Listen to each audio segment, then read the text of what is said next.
Hey there, Grumpy Old Fart here. I'm doing an Outlaw Trails, the role-playing game story. I'm titling this one Wanted Alive. There used to be a TV series called Wanted Dead or Alive, and this one, they wanted him alive. They didn't want him dead. They just wanted him alive. So here we go.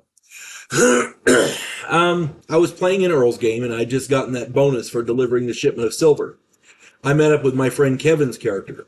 He'd had an adventure with a deputy and earned a bounty for helping catch a thief, so we had a little bit of money in our pockets. We weren't rich, well off, but we had some money. We outfitted ourselves a bit better, but we both wanted a bit more before we joined up with the rest of the group, so we wanted to do something else. There was a wanted poster at the sheriff's office. The fugitive had stolen $30,000 and had fled. The reward was $5,000 alive only. They weren't going to pay anything if he died. We talked it over and figured the town wanted the guy alive so they could recover the loot. Took us about 2 weeks, but we managed to run the guy down. We figured out where he was hiding. He was hiding in an old barn about 10 miles outside of Amarillo, Texas. We snuck up on it and managed to catch him sleeping. We captured him and tied him up. We got fortunate.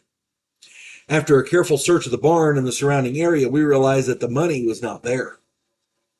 The more we searched, the angrier we got, and Kevin made the suggestion that $30,000 was better than $5,000, even if we did have to split it 50-50.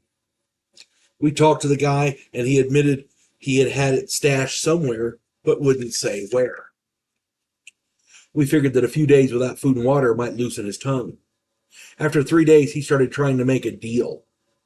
We negotiated with him, trying to figure out where he hid the money, but he wouldn't budge. He wanted, he wanted to be free, and he wanted half the money. And no. Kevin got pissed and doused his feet in lamp oil, set fire to him. He lasted a few minutes, but told us where he had hidden it. It was in a hollow log down by the stream. Kevin watched the prisoner while I retrieved the loot. When I got back with the money, Kevin just shot the guy dead. We split the money and rode for New Mexico. When we made it back to town, we told the sheriff that we couldn't find him. Shortly afterwards, we met up with the rest of the group. They hadn't been so lucky. We each gave them $500 apiece, and the entire group was able to outfit ourselves properly. Weapons, clothing, horses, we became an actual group.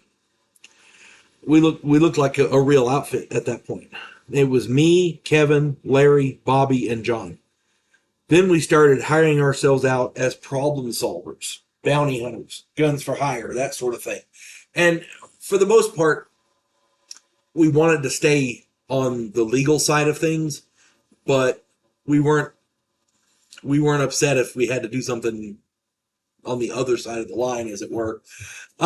And this is going to be continued. There's going to be more because a lot of stuff happened. Earl's a great game master. I wish he still played. Our group ended up doing a whole lot of different things. When we'd made it back to town, we told the sheriff that we hadn't found the guy. So we had to be careful how we spent our money. We didn't want to say, we couldn't find him, and then start spending $30,000 between the two of us. That wouldn't have looked right. So we had to be careful. We ended up moving to a different town so that we could buy stuff and get